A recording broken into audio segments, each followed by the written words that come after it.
Ang mga minimum wage earners naman, kabrigada, abay makabibili na rin daw ng 20 pesos per kilo na bigas.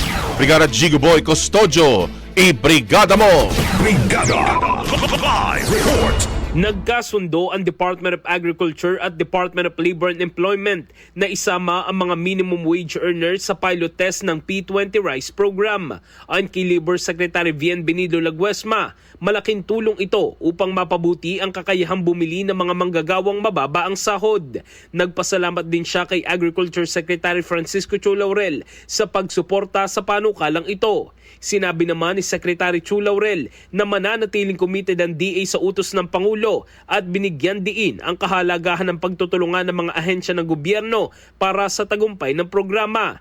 Inaasahan na magsisimula ang P20 Rice Program sa mga kwalipikadong manggagawa ng mga kumpanya sa susunod na buwan.